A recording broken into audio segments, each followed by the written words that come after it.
Hi viewers, আপনারা সবাই কেমন আছেন? আশা করি ভালো আছেন। ভোজবিলাস রান্নাঘরে আপনাদের সুস্বাগতম। আজ আমরা তৈরি করে দেখাবো ফুল ডিমের চপ। তাহলে চলুন শুরু করা যাক ফুল ডিমের চপ।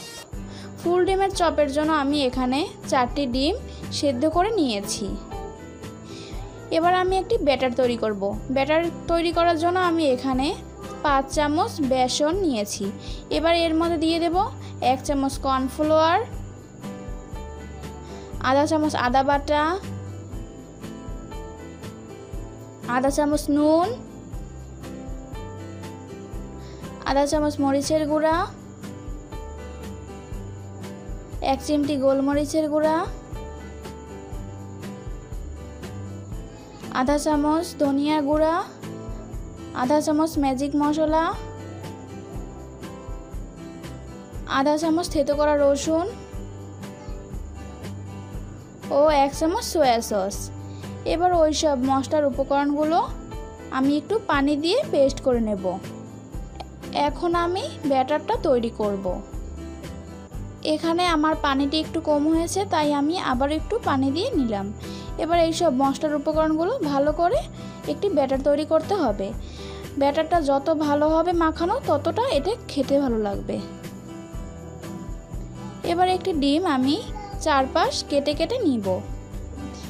এখানে ডিমটা চারপাশ একটু কেটে কেটে নিলে এর ভিতর মশলাটা ভালো করে ঢুকবে, তাই আমি এখানে একটু কেটে কেটে নিয়েছি। এভাবে আমি সবগুলো ডিম কেটে নিয়েছি। এবার আমি একটি ডিম নিয়ে ব্যাটারের ভিতর ভালো করে মাখিয়ে নেব। এটি যেন ভালো করে মাখে সেদিকে খেয়াল রাখতে হবে।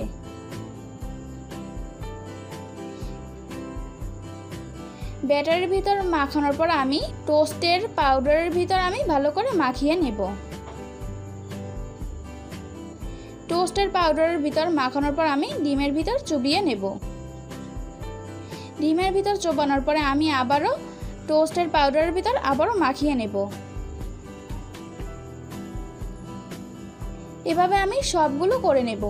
এবার একটি ফ্রাই প্যানে তেল গরম করতে দিয়েছি। তেলটা গরম হয়ে আসলে আমি ডিমের চপগুলো ফ্রাই করার জন্য দিয়ে দেব। এবার চুলার আঁচটা খুবই কমিয়ে দিতে হবে, তা না হলে এটি পুড়ে যেতে পারে।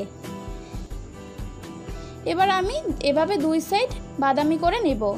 এবার আমার তৈরি হয়ে গিয়েছে ডিমের ফুল চপ। এবার নামিয়ে দিয়ে গরম গরম পরিবেশন করুন ডিমের ফুল চপ। আর বন্ধুরা, আমাদের ভিডিওটি অবশ্যই লাইক কমেন্ট শেয়ার করতে ভুলবেন না যেন।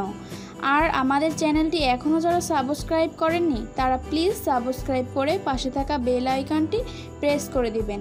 আর যারা অলরেডি সাবস্ক্রাইব করে দিয়েছেন তাদের thank you so much. Good bye.